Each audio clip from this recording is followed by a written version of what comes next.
Ahriman from Dark Bruno. It is an honor to finally hang out with you. I tried to contact you. I forgot how I tried to contact you, but I tried to hit you up last year. So it's cool to actually have you here, man. Thank you for hanging. Yeah, thanks for having me. Yeah. So last show you were deadly sick. Yeah. I'm sorry, dude. Dude, when you're out, oh man, when you're this out on the road and you're sick, you can't go nowhere. No, it's you just gotta get through the day and the show. Yeah, and you still got to rip. Yeah. And then you got to make the people don't notice that not notice. Yeah, it's not easy, but that's tour life. It is. Well, at least you're not the singer. Exactly. You know. Yeah, so I can kind of lean on the guitar and hide behind that a little bit. Yeah. What you have? Right now I'm using a ESP black metal arrow. Oh, cool. So. I mean, what did you what a sickness did you have? It's just fever. It's fever? Yeah, just very high fever. Nothing else. There was no corona or anything. It's just fever. Oh, that's what usually. I'm not sick very often, but when I get sick, I get fever. That's pretty much it. Oh yeah, you don't have like a middle ground. No. It's just feel great, or I have a fucking fever. Exactly. I'm gonna have an outer body experience. Yeah, that was kind of feeling I had last time here in California on stage. Oh man, this is the time for you to have a good time in SoCal, dude. Yeah, I mean I'm glad to be back. I was here at NAMM the last time. Oh, cool. So it's not too long since I was here the last time. So nice. But I always enjoy California. It's cool, man. So you've been in Dark Funeral for 31 years, probably going on 32, correct? Yeah. Congrats, man. That's this. You found the key to longevity. You know. I guess I'm just a stubborn guy. There is a little bit with a crazy vision that I just gotta follow. There is like a being stubborn with your vision, huh? It's like what you literally have it in like your head, and then you're just you just gotta go. It's it. And yeah, and when you've been doing it for as long as I have now, it's what else can you do? You know, this is such a big part of your life. Mm-hmm. So just keep on going, and I always, find new sources of inspiration, new ideas that I want to achieve and stuff like that. So yeah, I'm never satisfied. Just gotta, keep on challenging myself all the time. That is a piece to it, huh? You're just something. You're just never satisfied. It'll kind of drive you crazy, but it does it's kind of what keeps you. There's always a riff. There's always a tour. There's always I know many something. People tell me like sometimes you even sometimes you gotta be satisfied. Yeah. I mean, I can be satisfied in a way, but still not 100%. It's fucked up. I maybe go to 80%, and I'm like, okay, I can always do this better. It's always the 80% rule, huh? Yeah. You want to be satisfied 80%. I guess that's where I go. I mean, Yeah. I'm very confident in what I'm doing, so that's not Mhm. the case. Yeah. But I always feel like, okay, I did all right or something like that, but yeah, I can do better. It's always that in the back of my mind, and sometimes it's tough, but at the same time, it's a driving force, that keeps you going. Yeah. You know that you can better yourself, better everything you do with the band, and Mm-hmm. Yeah. And you mentioned that you were inspired to play music and songwriting through from your grandmother, your mother, and your younger sister, right? Yeah. My grandmother, everybody have been doing different kind of music. So I grew up with lots of instruments in my home, at my grandmother's place. My mother had been singing her whole life, always took me to concerts when I was a kid, to the theater, to her singing classes and choirs and stuff like that. So Epic. And I played different kind of instruments ever since I was, I don't know when I started, but very young. And but I was late on the guitar. I played guitar, but everybody, when you have family members around you that, here's a guitar, play it. Then you don't want to play it, especially if you're a guy like me. Yeah. And you just, no, I want to choose myself. Yeah. So it wasn't until I met a good friend of mine who was super good at guitar already at that time. And start playing on his, I can't remember what kind of guitar he had there. Probably like an ESP or something. No, I think, was it Charvel or Charvel? Yeah, something like that. Sick. But he was playing after, spinning the vinyl records with Metallica, Megadeth, Yeah. I was playing by the records 12 hours a day. Then I started trying myself. 12 hours a day? Yeah, he was such a good guitar player at that time. He was just playing guitar all day long.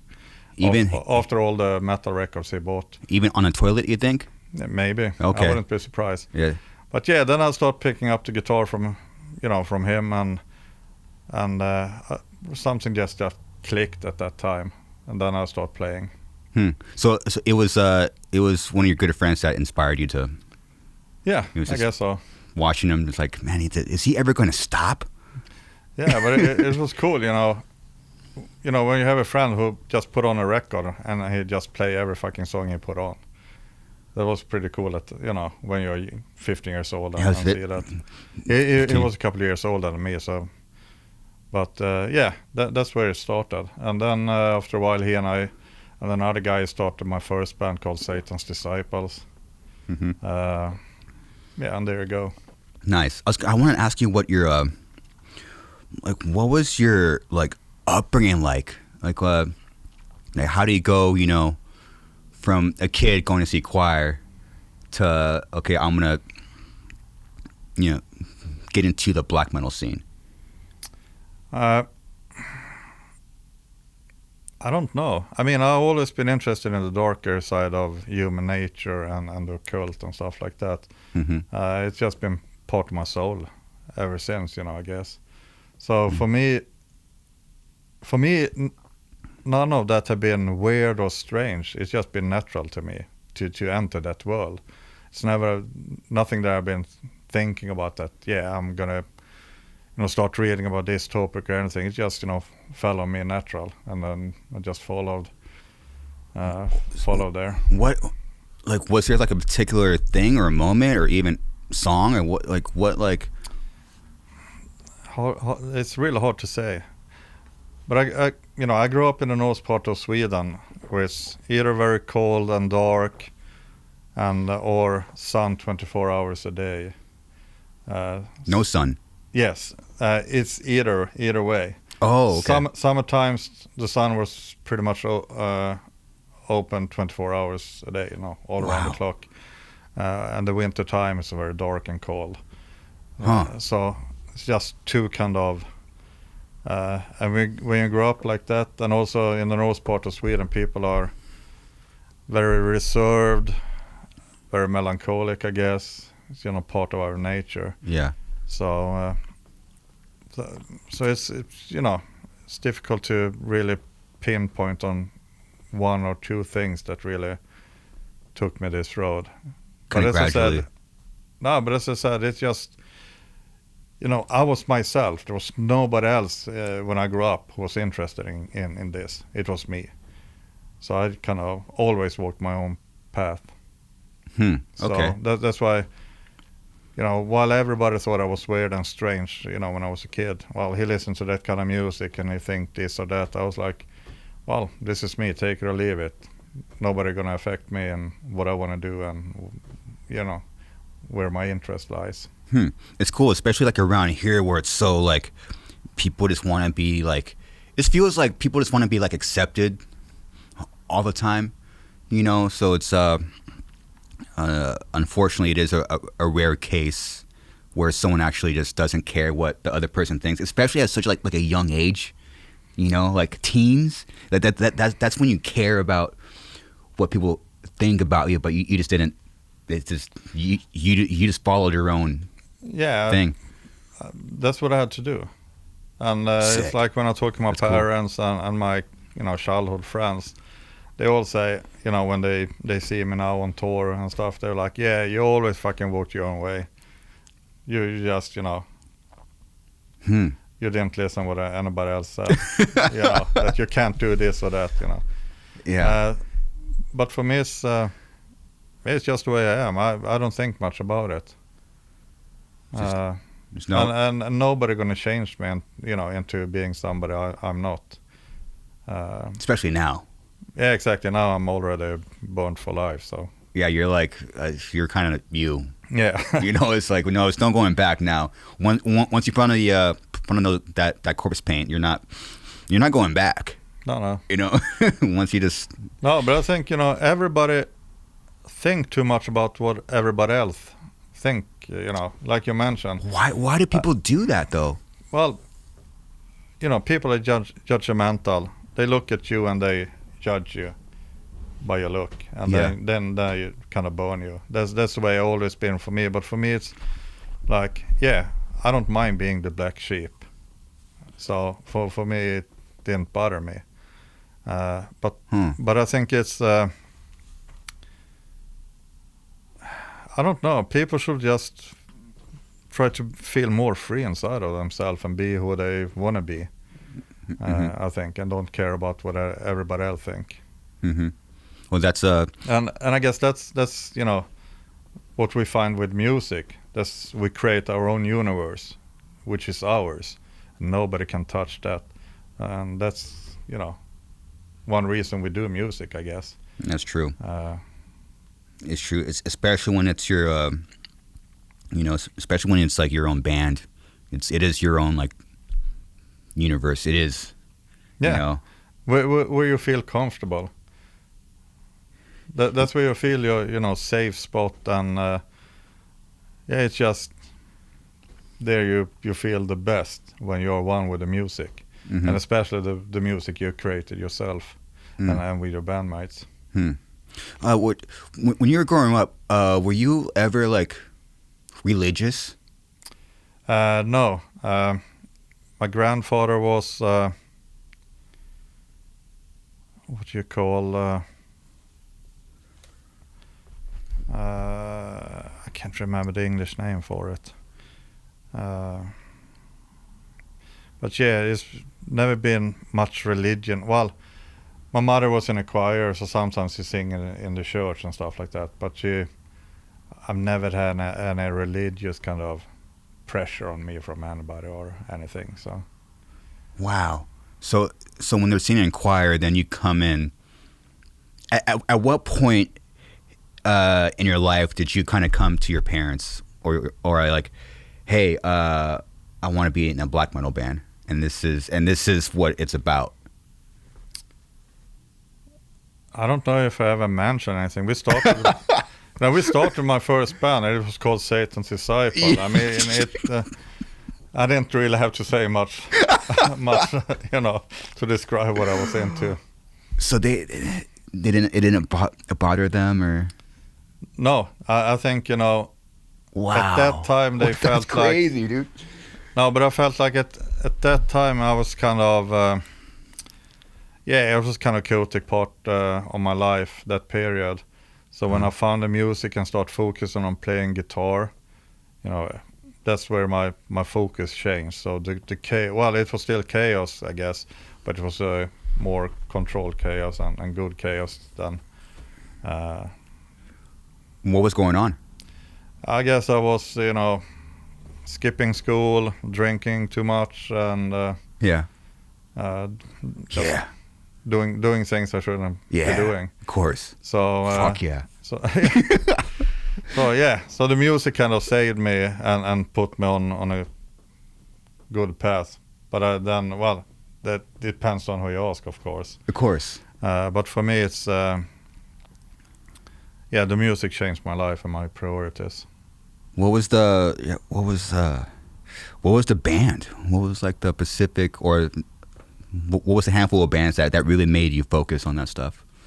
No, it was just me, enjoying playing guitar and picking those notes and writing music. I didn't really had an inspiration and a specific band. I wanted to create something new, and that's always been, what I mean. I never, That's why I started doing my own jewelries. I did my first jewelry in '92.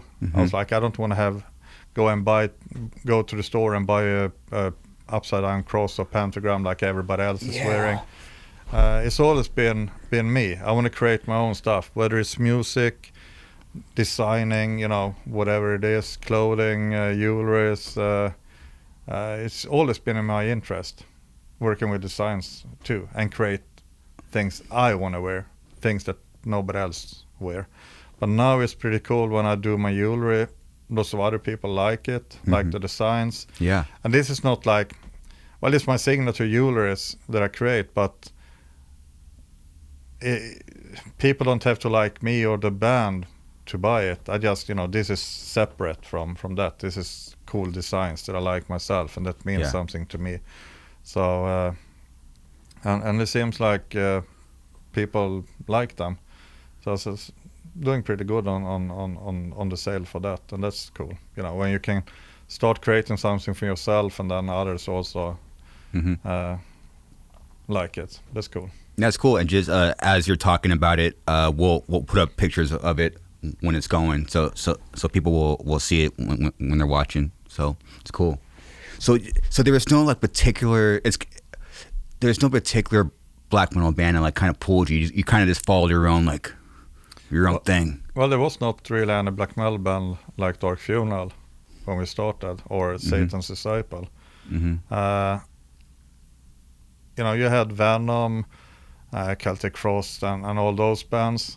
Bathory and all that. Yeah, but that was different kind of black metal. Yeah.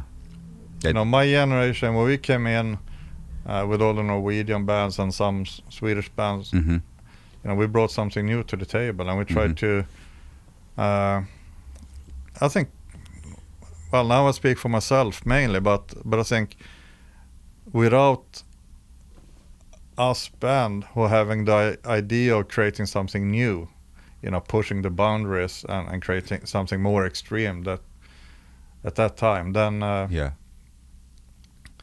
I think we just wanted to break the rules and create something more extreme than other bands, and that especially in my case that was the whole idea. They are doing their thing, but like with everything else I mentioned, I want to create my own universe under my I don't want to follow anybody else. So Dark Funeral is like, correct me if I'm wrong, but you're like the second wave of the black metal scene, correct? Well, that's what they kind of say. Say, right? I don't know what that really means, but I guess you can. Oh wow, yeah. Because I don't know, I was doing like some I'm doing like a little bit of research on like black metal and stuff, and I was like, they didn't. So what they say is like you're part of like a second wave, but they didn't include your band in there.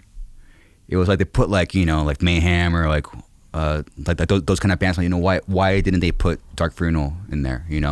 Yeah, well, we always been one of those bands who don't belong in those kind of categories, because we kind of always walked our own way. We don't care about things like that. Yeah. Of course, there was bands before us who also kind of part of the second wave. But we never been this media, ass-licking kind of band. Yeah. So we always, when you see this list from, well, now I don't read much magazines or anything, but when somebody sent it to me, all this kind of list, we are never there, and like, well. Yeah, I saw that. I was like, it's funny. Like, I felt dissed for you, because I know what that's like. It's like you do this thing for this, and this whole thing happens because of your thing, and then they just. But most of these journalists follow a trend. Yes. And what's trended? We've never been like a trendy band, because we always walked our own path and created our own success, if you will, and we don't kind of belong in that trendy world, and I guess that's why we never included in those kind of things. Personally, I don't really care. I feel sorry for the journalists who have so fucking bad bad history knowledge on the scene. So so Yeah. I can't do much about it. Yeah. Let it be. I do my thing. That's it. Yeah. Well, now we have like perspective and age, but back then, like the mid '90s, when you were younger, did you have kind of like that? Why in the fuck are they not including us in this shit? No, just who cares? Just keep going.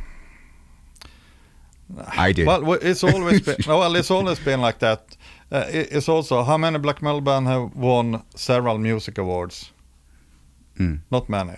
Yeah. We have. There's been no fucking articles or anything about that. That's sick. I'm one of the. If I'm not one of the only black metal, songwriter who also got a award as a songwriter. Mm-hmm. Nothing mentions about that, or there's nobody have asked about those kind of things. So, but it's I'm used to it. I don't care. I prove everybody wrong. We kill everybody every night on stage, and that's what it's all about. They can include us, not include us, whatever. We prove ourselves on stage and on record. That's what counts, and we got our fans, and that's all we need. That's our family. Yeah, your fans really stuck by you. Because it seems like you're saying like you're never. Dark Funeral seemed to never be like this like overly hyped, trendy band. He's kind of just like this cruising up, Yeah. And then out of, over 30 years later, still here. Yeah. You guys are at the House of Blues today. It's pretty. As I said, we got the fans. We don't got the press with us. So, and what do I choose? I choose the fans. Yeah. That's where the energy is. I'm not here to please the press, but of course, as I said, sometimes I feel sorry that most of these journalists have so bad knowledge on the history. So, and I feel like you should find another job, maybe. Yeah, dude, that's what kind of like what I was like, man, for Dark Funeral and you, there's really not much accurate information out there, No. And I was wondering, and it kind of explains like, when someone else kind of covers your band, like it's just that there's such big important pieces missing, like that happened to us as well. Like there's just like, and then people just they have nothing to grab onto, which is to be and I know that feeling. So I was kind of hoping to get your story out there. What's like put it out there. Yeah, thanks, man. Yeah, I know how it is, dude. And then people are confused, and the genre is confused, and then bands that are bands that will be coming up inspired by you don't even know. Kind of, it's just like this weird thing. Yeah. Well, there's many bands who got the credit for things that we started and created. Mm-hmm. But these are things you can't really do much about. It's true. So I don't want to. It's true. Waste energy on that, because then I would go crazy. Yeah. So just skip it. And let it be. And we're already crazy, so we don't want to. Yeah, we don't want to tip over. It's true. We're already on the edge. We're already drinking black coffee, dude. We're already kind of shaky, Yeah. No, it's cool, man. Yeah, you don't. Yeah, you just got to let it go. Yeah. I mean, as I said, some stuff you can't affect, so let it be. Don't waste time on it. Do you have any? You have any regrets looking back? Of course, but not really regrets. Yeah, well, maybe some stuff, but I feel like everything is a learning experience. Sure. So I don't really look back. I look into the future and what happened in the past. Shit happens sometimes, and you just got to move on, and hopefully, you learn from it. And I try to take lesson from the mistake I realized myself I've done over the years. What were some of the mistakes that you made? Sometimes you do bad decisions, maybe bad business decisions. It's been, sometimes you just get some people too many chances until they start draining you from fucking all your energy. Mm-hmm. You feel like you should have cut it way sooner, and things like that many of us go through. So but still going through it. Yeah, well, learn from it, move on. Yeah. Don't get stuck in lots of things, because that won't do any good. What about musically? What do you mean? Like musically, as far as like your records and how they sound. Are you proud at least what you put, on tape, and that's like out there? If I'm proud of it? Yeah. Yeah, as I said, I'm very confident in what I do, and I'm always satisfied with the.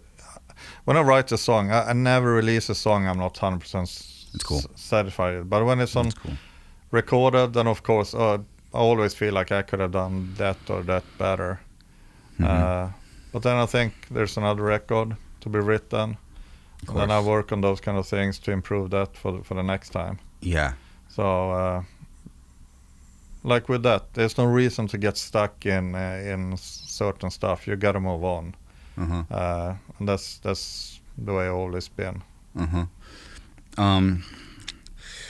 Let's see. Where am I going to go from here? What is it? Because you moved to Stockholm when you were 18, right? Correct. Okay. What was it? Because obviously Sweden and Norway are connected. What was it about that area just created that sound, more specifically the black metal sound? What is it about that area? I don't know. It's it's like with early 80s to now. No, but it's like the genres before us. The speed thrash metal scene and grindcore scene. There's time eras for all the developing in the music style. And why it became Scandinavia who kind of brought the black metal to a new level. I don't know why, but maybe it's in our nature. As I said, we're kind of melancholic and kind of dark inside of us up in the north.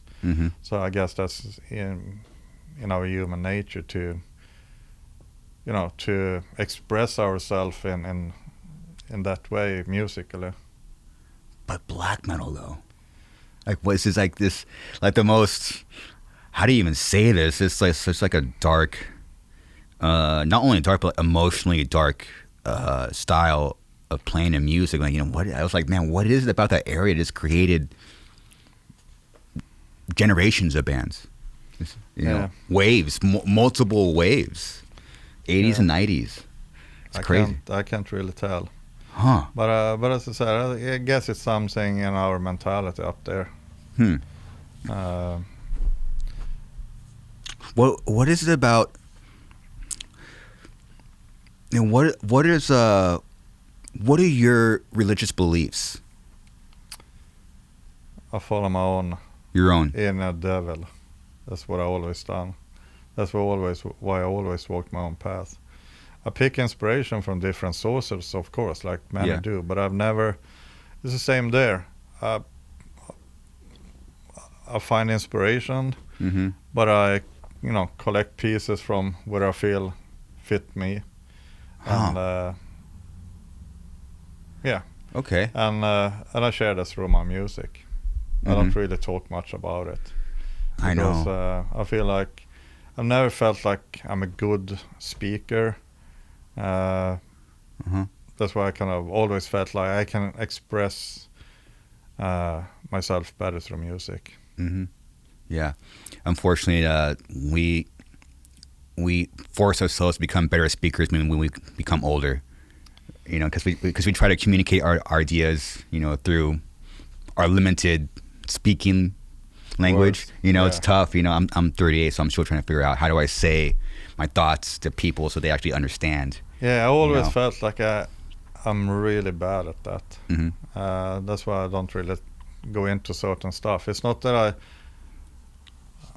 don't want to share those thoughts with me, but I always feel like it's too easy to get misunderstood. Yeah. And people kind of read their own things. That's why I feel like listen to my music. It's the same there. People, read that different ways too, but that's another thing. Huh. All right. So there was, because, we had a band in here called Undeath, and I asked them, like, is there, like, because they're like a younger up and coming band, and I asked him like, is there still like does death metal still have like the satanic stigma to it? And he said no, but we talked a little bit about Chris Barnes and Morbid Angel, but then we stopped talking about death metal. We talked about there's black metal though. That seems like that's like what they sing about is what they truly believe. So it's just like it's my first time sitting down with someone, I mean, would you consider Dark Funeral like a satanic black metal band? Yeah, of course. Okay. I mean, that's what black metal is all about. Exactly. So you live it. Yeah, but I also think you can't not only write about different kind of. Well, now I don't write the lyrics, but I think we brought more of our inside thoughts into the songs nowadays than before. Mm-hmm. It's not all about hell, Satan. Sure. It's more about the darker nature of ourselves and what lies behind all that satanic thoughts we have. Okay. What do you think? Okay, so now that you live it, what do you think? What's the satanic belief system or what happens after you die? Well, then you're dead. Okay, so you just believe then dead, done. Yeah. There's no afterlife. There's no hell. There's no heaven. There's no nothing. There's no Disney World. Is this a common belief amongst most of the black metal bands? No, they're like everybody have their own take on things. But at the same time, we have a common ground that we all come from, but then it's spread out like in many other kind of genres and stuff. And the common ground seems to be like the satanic theme and the real thoughts that we all have, all dark thoughts and feelings. That seems to be like the common ground. And then maybe like your belief system can you kind of carry your own, it seems. Yeah, well, some people believe in. Yeah, well, there are different kind of roads people take from the basic stuff, and that's fine with me. I'm not here to, as soon as we have a common ground, we got to work from there and build this together. Mm-hmm. I was just curious. I'm like, yeah, what do they think? Have you ever heard of John Burke? Sounds familiar. John Burke. I forgot I think he's Christian or Catholic, but I was hearing him talk, and he wrote a book. He was studying people that had near-death experiences, not near-death, like they almost died, they died. And he basically interviewed people that were clinically dead, and they all had like a commonality of like visions they had, and there's a commonality of it seems to be like a hell and a heaven. Well, there's also those studies that say there's certain things that happen in your brain.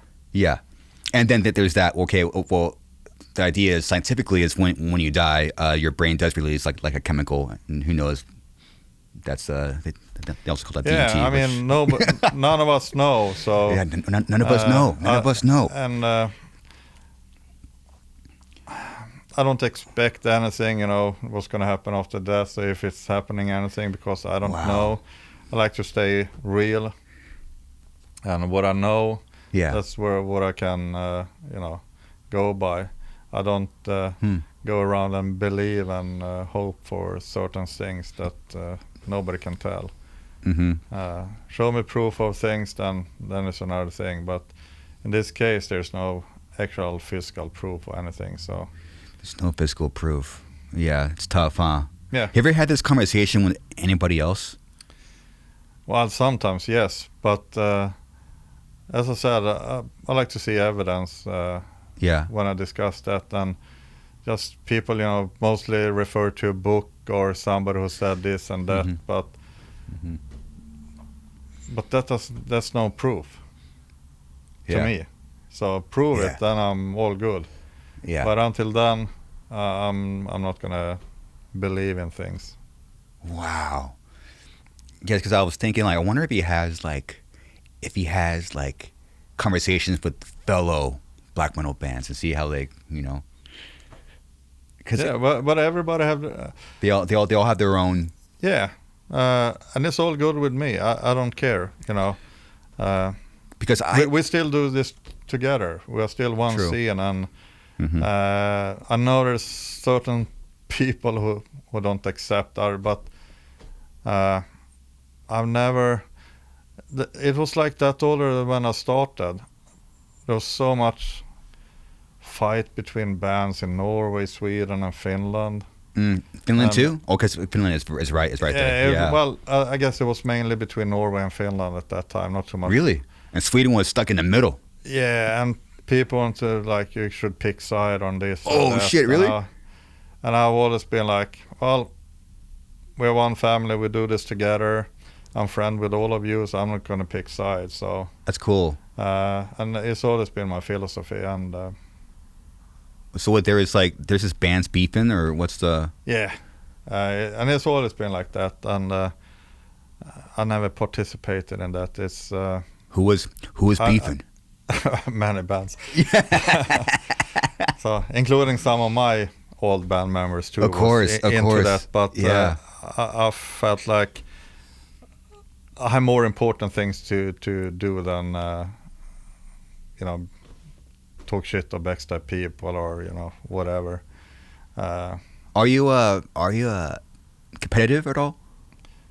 With myself. Okay, yes. well, only with yourself, solely only for yourself. Like anything outside, you're like nothing. Just nothing. No, I rather feel inspired by other bands, That's cool, man. achieving goals and stuff. That's cool. Then I'm like more like, if they can, I can, and don't try to stop me. I will prove you. That's so cool. it's more like a inspiration because I know how hard life and how hard this scene is. Being a musician, It's tough, man. touring and stuff like that. So Yeah. and we have many things in common, even if many bands play different, genres.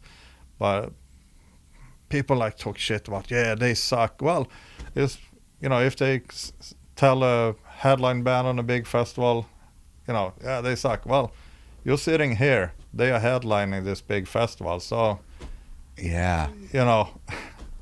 it's they kind of lose the reality there. Yeah. You don't have to like it, but give them fucking respect. They work their asses off. They are there headlining this festival. There's a reason for it. So It's true, man. So It's true. So yeah. So and I don't really get jealous of other bands or anything. I feel like more inspired. I don't know why. Maybe it was just me being closed-minded. I don't know why I expected someone like you to be like, fuck everybody. It's all about black metal. I don't know. I expected that, like, competitive, like, but... Yeah, but I'm confident. I know we blast everybody away, so I don't have to worry about it. It's true. But it's cool, man. And I've always been like, bands and people can talk about this or that. Prove it. I prove it on record. I prove it live on stage. That's where it counts. Yeah. And lots of empty words. I'm not much for that. So, Mm-hmm. yeah.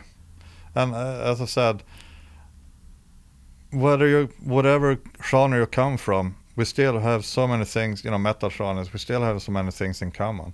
Mm-hmm. And my generation, I grew up with, black metal as it is from my generation and today or even before, it didn't exist. So I've, like you, both of us, we grew up with all these bands, and we see in the evolution of the metal scene. Yeah. That's why maybe, my generation have easier to accept other forms of, metal styles and bands. Yeah. I don't know, or maybe it's just me. I don't know, but You ever heard of I was jamming your record? Oh, dude, I left here last night. I was driving home. I'm putting Dark Funeral on. It's nighttime. It's the vibe. I'm driving the freeway in California. I'm fucking hot, you know, it's driving. And there was a piece of me that began to get scared. It was like, man, I don't want to crash right now. If I crash listening to black metal, dude, I might go to hell. Such a great future. I was like, oh my goodness, this is not the time to crash, dude. It was really cool. But I was listening, and I was curious. You ever heard of a band called Lorna Shore? Yeah. I was like, damn, there's like a lot of this in there. Like because the deathcore scene kind of like has been taken from like the black metal, you know. Obviously, a lot of influence there. So I was just curious, what if you had any thoughts about that band? I don't think I've listened much to it, so I can't really tell. I'm familiar with the band name. You should check them out. They're cool. They're adding like a whole, you know, as we've, you know, seen throughout the decades, we've seen like bands kind of be influenced by things to take it in a whole other like direction. You know, it is kind of crazy to see how far a band has taken. If you go from like Dark Funeral to like that era to like what happened with Mayhem to now where it's at now, it's bizarre. It is crazy, man. So I was just curious if you knew about that band or not, but you should check them out. Yeah, well, as I said, I probably heard some songs. I don't know, but the band name is familiar. That's why I can't tell a certain song or anything. Yeah, cool. Well, since you were there, I was curious. Like, it was like, how did like? I also noticed that a lot of people in the metal scene and more so like the black metal scene don't really talk about like the Mayhem stuff. Is there like a reason for that? Because I was just curious about it because I'm like, what was the impact like for people that were actually there and bands that were coming up at that time? Because Dark Funeral was came out in 93, and then Rest in Peace Dead, he committed suicide in 91. So that, I mean, I could only imagine like the ripple effect of that area and the whole genre. I was just curious how, and it's crazy because your band started after that. I was just kind of curious, like what that was like. Well, at that time there was no internet, so you were writing handwritten letters and got the news that way. You got the news through a handwritten letter? Yeah, that's how we communicated back in the day with the Finnish black metal bands and Norwegian black metal bands. You tape traded demos and stay in contact through handwritten letters, and then advanced to type machine. So yeah, that's how we got the news on what was going on, and you share what was going on in Sweden, and that's how we communicated and informed each other. So you found out via letter. Yeah. What did you think? Well, I didn't know any reason or background, you know. Just found out that Euronymous was killed, but then of course it came in the newspapers and on the national TV and stuff like that. I guess it was. Well, now I didn't know any of those guys, so I don't know really what was going on. Other things that I heard. Yeah. But of course, it's. I guess it was a shock for everybody that it went that way. It's sad, man. That's during that time there was lots of threats and stuff going on between certain bands. Threats? Yeah. What kind of threats? Well, some people got a cat hanged on the door, with a spike and things like that. Are you serious? Yeah, there was lots of crazy things going on. But as I said, I was friendly with everybody, and they wanted to pick, me and Dark Funeral to pick side. But we said, we're friends with everybody, so we're not going to pick sides. So, and we don't, we're going to participate in that or that. We focus on other things. Wow. Well, it's cool that you weren't. It's funny because whenever something happens, people just want you to choose sides all the time. It's like I don't have to choose a side, No, I never felt I have to, especially when when you have other friends fighting, Friends and friends. yeah, it's like, why should I pick side? I'm friend with both of you, so so don't just involve me, deal with it and move on. Where people were probably talking shit like via letter, right? Yeah, of course. Oh, when you did actually sit there and talk shit to someone, that's dope. And mail it, and even through signs. That's how things were, signs. Signs like magazines. Oh yeah. But underground scenes. People backstabbing each other through interviews and stuff like that too. Oh shit. Now it's more direct. Now it's all on the internet, yeah. But then it took like 2 weeks until the matches got through. Oh fuck, dude, that is different times for sure. Mm-hmm. Well, also I brought up Dead also because wasn't they obviously different people have different opinions, but he seemed to get like one of the pioneers of the corpse paint. Am I wrong there? There was some even in the 60s. There was some. Where did the corpse paint really come from?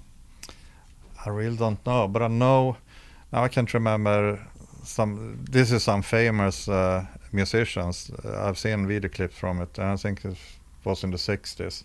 Really? They were wearing corpse paint. Who was it? It was like a. I can't remember who it was. Shit. But as I said, I've seen it on video, and I was like, well, I'm not sure if they call it corpse paint at that time, but that's the first time I saw anybody even, doing something in that style. So, who started with it? I can't really tell. It's different things. It's also with black metal. It's different, Some bands said it was Demon who mentioned they were playing black metal as the first time. Then some people say it's some other bands. So to me, it doesn't really. Yeah, it is what it is. Of course, whoever came up with those things should be credited for it. Of course, but I haven't really investigated so far. Yeah, I wonder where he got it from. Why did you start wearing corpse paint? 94. Yeah, why? Was it like a? I don't know. It's that's the whole idea from the beginning from our side, and I guess my generation was to kind of paint and bring forth some kind of inner demon through the paint. Yeah. So that's what we felt like doing. It suited the band and what we were doing. You're trying to get what was inside out. Yeah. Yeah. Let's get fucking dark, dude. I need to get this out to the from my inside. Dude, I'm learning. Dude, I'm learning a lot. It's cool, man. Thank you for that. How's the? But as I said, this is my. People have different ideas on things. So. Yeah. What started on what was? Because black metal recordings became a thing, right? Like they like this sound a certain way. Was like what why that happen? I think my generation wanted to create something new. Yeah. Like different generation before us. Mm-hmm. They also wanted to create something new. That's why you have the evolution of metal. Mm-hmm. Different generation come in with their own take on things. Yeah. And our generation, the generation before us was doing the death metal, bring that to the table. Mm-hmm. Then we came in and wanted to do something different. Yeah. Something more darker, and with a different idea behind the music. Mm-hmm. I don't know. For us, this was like, we want to create something different, something more extreme and darker than anything else out there. Whether we were going to succeed or not, but that was where our mindset were, and that's what we tried to do. Yeah, I didn't know what to expect when I started listening to your records, because just like there's a stigma of like, okay, if I listen to a black metal band, I know it's gonna sound like they're in a fucking forest or something, you know, like. But I put you guys on, I was, oh, this sounds great. There's like the quality is there, you know. Yeah, I always felt, even since the first mini CD we released, felt like if I go into the studio, I want to have a good sound. Mm-hmm. Otherwise, why should I spend a lot of money and time on? Yeah. But it's also, it fits our music. Yeah. It requires a good production. Yeah. You really need it. It has to sound good. You know? And if you can cool. make it dark, evil, and extreme with a good production, then you're on top of the game. That's why we're here. Yeah, I was listening to Unchain My Soul. Like, you really nailed it. It was like a classic, but not too polished. It's such a hard line to hit, man. When like you want to get two things into one thing, it's tough. But you got it. That was one of the songs that wasn't supposed to end up on the record. I wrote it in a week. It just really came. Where at? Were you home just jamming? Yeah, my home studio. So I'm glad for it, because it turned out to be a really big hit for us. But whoa, it was one for me. It takes time for me to write a song, because I'm really picky with. It's got to be, if there's one note in a melody or something that really doesn't click in my head, yeah, then I have to figure it out. And sometimes it goes fast, sometimes not. But that Unchain My Soul is just one of the few songs that just happened. I guess that's why it turned out so good, because it flowed out. Yeah, it just came very fast and natural, very honest. No really thoughts behind. Yeah, well, of course, thoughts behind it, but you know, not things that made you get stuck. It just was an easy flow. Some songs are like that, honey. They just flow out. You're like, where did that come from? Yeah, sometimes I'm like, oh, how could that happen? Because when I write songs, it's kind of weird. I start writing the end of the song most of the time. Yeah. And I write the songs backwards. Yeah. But this one I wrote from the beginning to the end, basically. In one sit down? In one sit down? No, but as I said, it took me maybe 1 week. Usually it takes can take a couple of months to. A couple months? Until I'm really satisfied with the song. Oh shit, you're a perfectionist.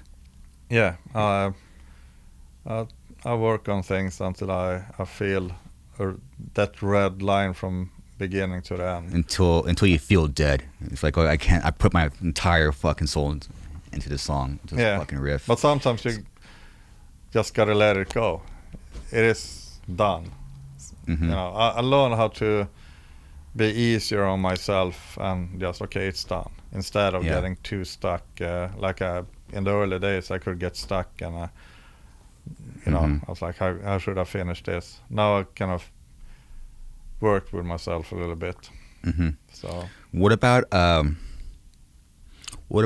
Open the Gates? That was a band I thought, on the lineup at that time. Yeah. It was me, Blackbone, and Demgros, basically. So, well, me and Blackbone wrote the music, and I think Demgros wrote the lyric. Nice. So yeah, we were sitting in the basement day and night, practicing guitar, writing music.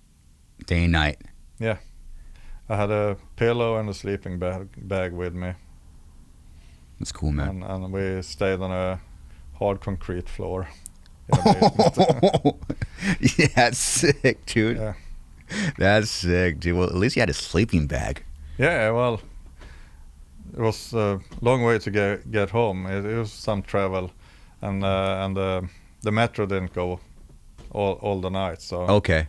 So it's better to stay there and just keep on writing. Were you guys drinking or no?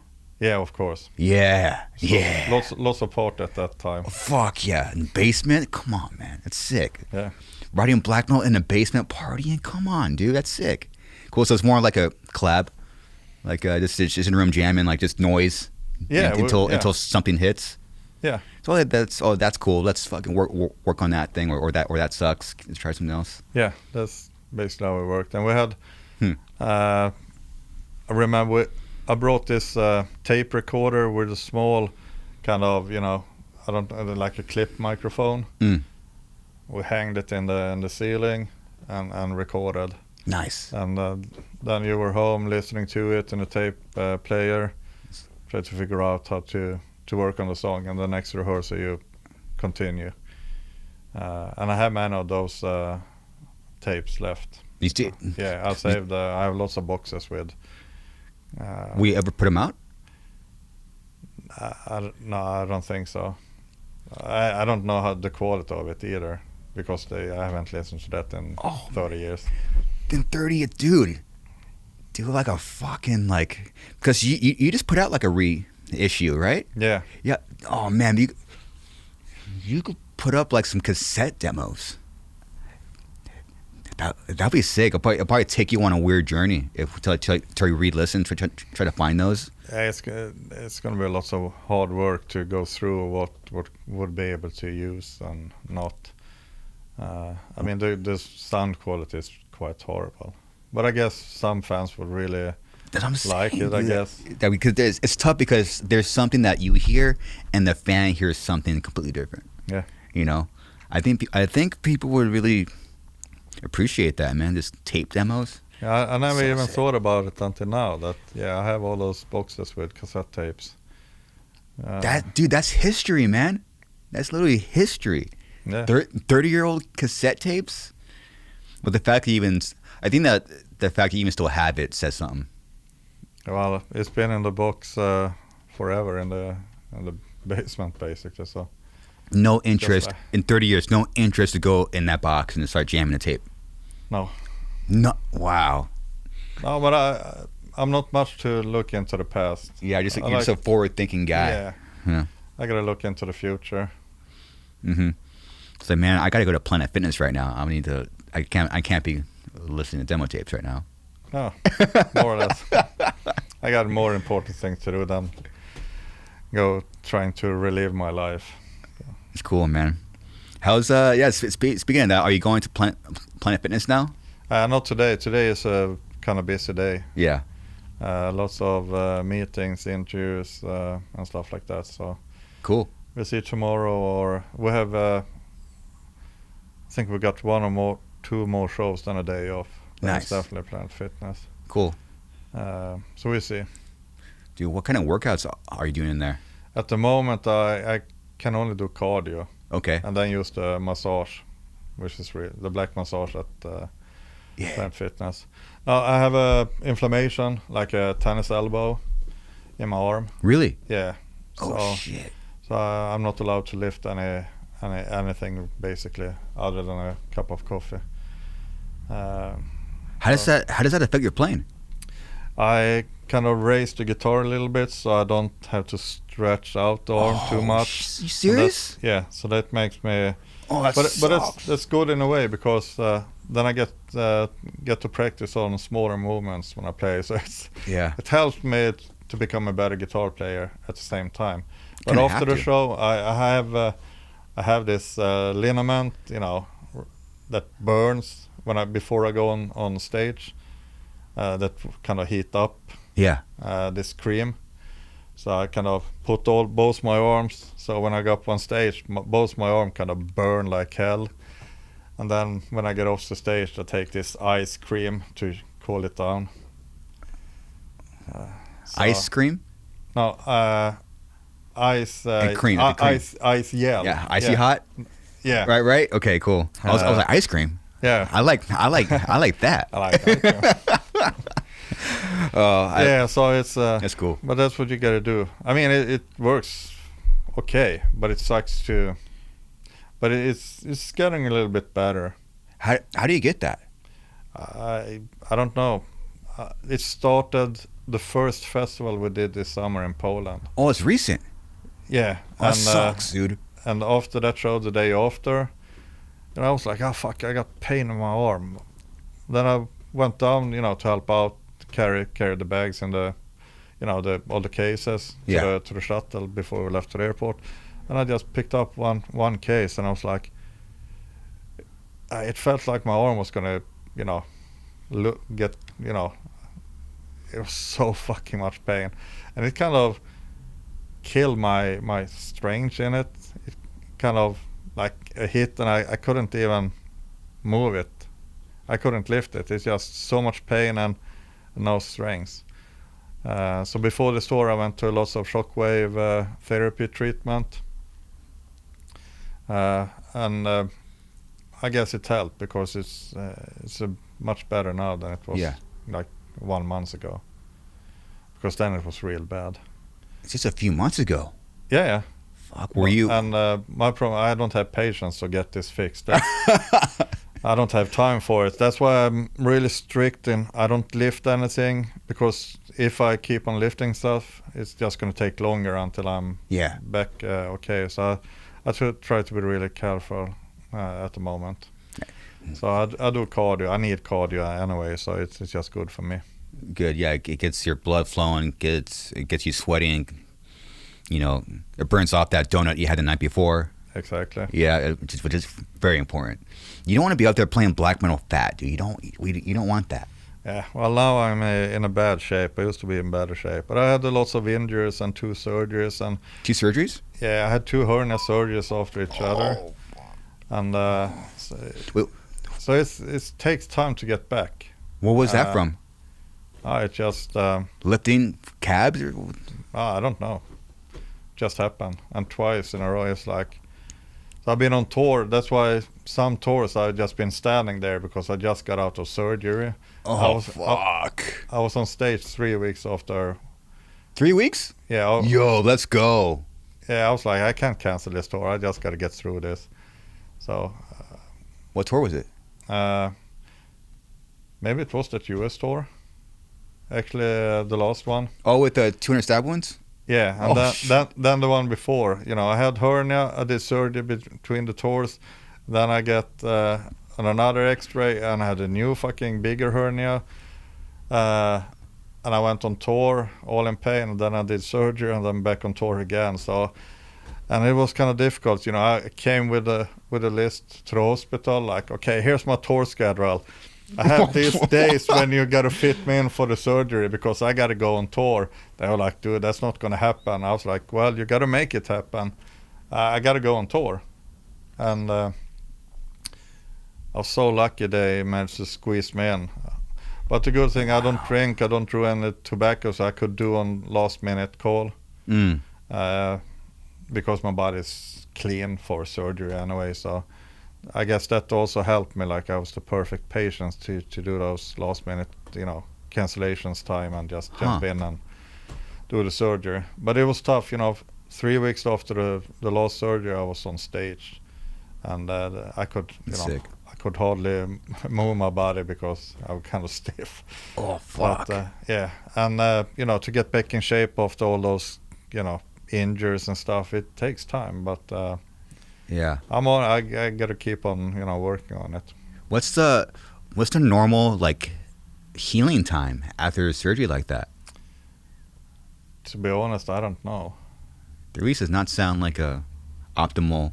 And plus, you're flying. Yeah. All right. Oh. Yeah. Well, I had to after the last one, I had to do business so I could lay down because I couldn't really sit.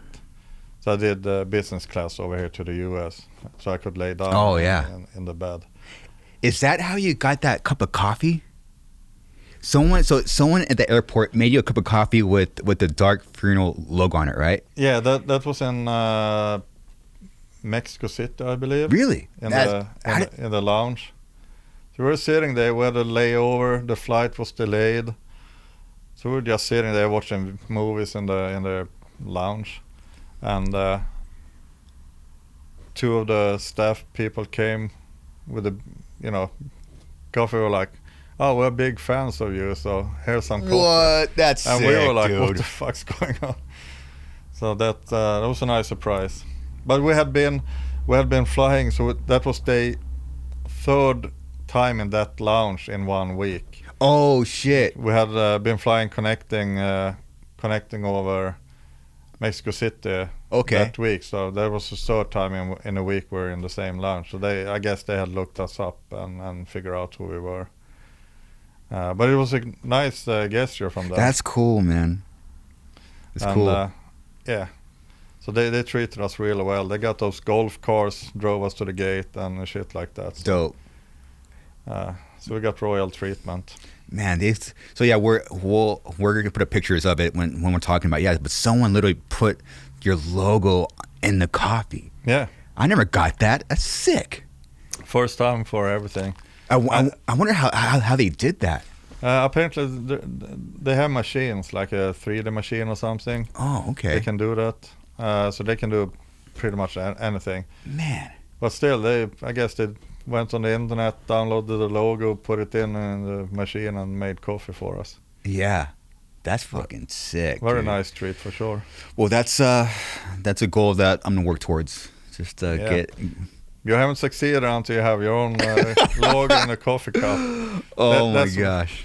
That's when you made it. That's when you know. How's the tour been with Gwar? We've only done, two shows? It's only been 2 shows, right? Yeah. But it's been great. These 2 shows have been very interesting. We had no idea how the crowd gonna react on us. Really? But even the first show, I was really surprised. The whole crowd got into us. Wow. Right away, and but it's kind of weird to play. I never played for a crowd in white T-shirts. Oh yeah. So that's kind of weird. Because everybody's wearing white T-shirts. Yeah, that's not. I forgot about that. That's a weird feeling. We never done that before. That's cool. But the crowd seems to really like it, and that's cool. I heard before, Gwar's crowd is real open-minded. They like metal, so they probably gonna get into you guys. I was like, we'll see. I mean, we're gonna do our thing anyway, but of course. But it was a glad surprise that we really got great feedback. So and I watched a little bit of Gwar the first night, and cool. It's crazy shit. I liked it. That's dope. And I talked a little bit with some of the guys, so I think it's going to be a great run. They seems to be really cool people. It's awesome, man. Those guys have been through a lot. Yeah. Especially Mike Dirks. Guys have been through a lot, man. With yes. So it's cool to see them keep on keeping on, Yeah. So I have one more question for you. It kind of goes back to the belief system. Where do you think riffs come from? I always said I'll look into myself and, basically let my inner demon speak. That's it. It's you. It's my inner darkness that needs to come out. I keep telling this to my lady. It's like, if people only truly knew where songs and riffs come from. Because people kind of get shocked when someone's like an asshole. I'm like, do you know what writes those songs? Do you know where that comes from? It's not like we're not thinking about heaven or anything. It's just like there's like this, I'm trying to coin a term is put your demons in it. Yeah, but it's something I learned over the years is people write music for different purposes and different ways. Mm-hmm. I can only speak for myself, and that's what I do. And so it's like just conscious. Boom. Demons. Yeah. Just follow your own inner demons and it's going to be all right. I think there's a little bit of black men on all of us. I think that's what I'm gathering here. Well, the problem is most people are afraid of the inner demons and try to... True. That's why they go to church. True. I try to become friend with them and take my strength from it. That's always been what I do, instead of letting it tear me down. Yeah. Do you have any friends that go to church? I can't really tell. Maybe. I was just curious because I was just curious what kind of conversation you would have with them. It's not like Well, I live in my own little black box, so I don't really hang. Black box. Holy fuck. I'm not one of the. Fuck. I'm not those guys who are out, in the bar. I don't drink, so I usually don't go out to the bar or It's cool. hang around with people. I feel kind of good just being myself, alone. Mm-hmm. But I don't mind hanging out with people. I Of like course. having friends, of course, and I have so many good friends and also associates.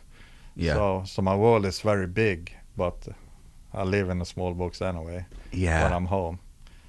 It's cool. You sound open-minded. It's unfortunately people are really close-minded to talk anything that revolves money, politics, or religion. Like, it's really hard to talk to, about religious beliefs or spiritual beliefs with people because they have that and that's what they are, and they won't hear anyone else out.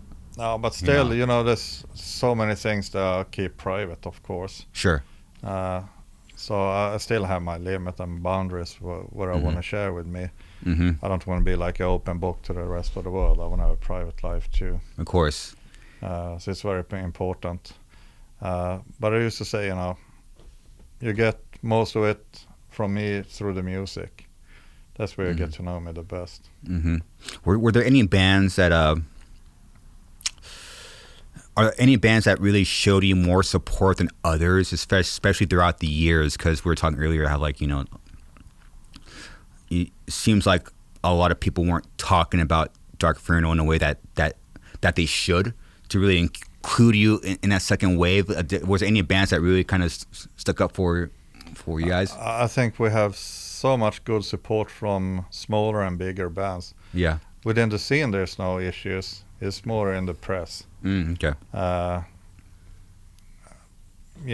feel like when we get out there, meet lots of bigger bands, or we have lots of respect when we show up. So and those people know where we come from and who we are. Yeah. So that's not the issue. It's more like the media.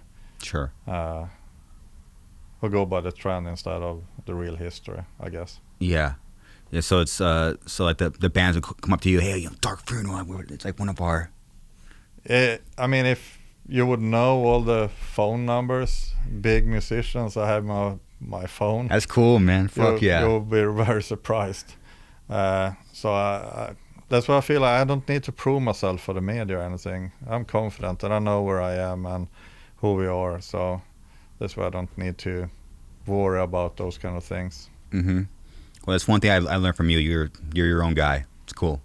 It's very refreshing, because I live here. I live in California, so I'm like in the middle of it. I'm like you. Like, there's like two things. I have like the honest people in the music industry, and I have like the other people I look out for. It's like you're always on this middle line of being yourself. You don't want to go to either side. No, but I think I am who I am. I'm not going to hide myself. Either you like me or don't, and I can't do much about it. But I think most of the people who meet me just have a good feeling. Yeah, so, it's good, man. That's good. And people who haven't met me have made up their own kind of imagination who I am, and they maybe hate me. Yeah. Yeah. It's cool. Two more things. What do you guys? You have anything coming up or that you want to put out there? Well, we were doing this tour. We go home for a month. We got a European tour, and that's the first headline tour we do in Europe in 8 years. 8 years? Nice. Okay. So this time it's all in. So it's first time we're gonna go big on production and all that kind of stuff. So nice. So I'm working on that, and we're gonna keep on working on that. And I have so many ideas that I wanna bring on that tour. So we'll see where we end up. But it's gonna be the biggest tour we've done in Europe, production-wise, ever. Fuck yeah! 30 years later, still. Yep, we're bringing hell on stage. Oh shit! I'm fucking scared like last night, dude. Oh my goodness. Well, last thing, obviously we're closing the podcast, is there anything you want, anything on your mind, anything that I might have missed, anything that you want out there? Not really. I don't know. It's cool. It's, just thanks for having me and for showing interest. I'm honored. To be transparent, I didn't really know much about black metal, so I was just really curious. I was a very curious guy today. Yeah, but as I say, I guess, this is my own thoughts, and as I always walk my own way, maybe not everybody have the same ideas that I have, but that's life. That's probably what people, but that's how you get respect long term. Even you're an asshole, I think people will just eventually just respect you just for being you. Because not many humans follow their own thing, and or have their own vision, or willing to, or stubborn enough to stick with their own black box. Yeah. So it's cool. Mad respect, and I'm honored to have the conversation with you. Oh, thank you. So, all right, everyone, check out the tour, European tour coming out. What's the month? When's the tour going to happen? January. January. Okay, in Europe. Okay, so this will definitely be out by then. So we'll put the dates up in. Yeah, I don't really know the dates myself in my head, but I think we start January the 3rd, and we go out with Flesh God Apocalypse. Oh, great. XDU and some other band that I never heard of, but it's gonna be interesting. It's a great bill, so hell yeah, it's gonna be a killer tour. Gonna be sick. Well, again, thank you, and have fun tonight. Thanks, man. All right, everyone. That's it. Later. Dark Funeral.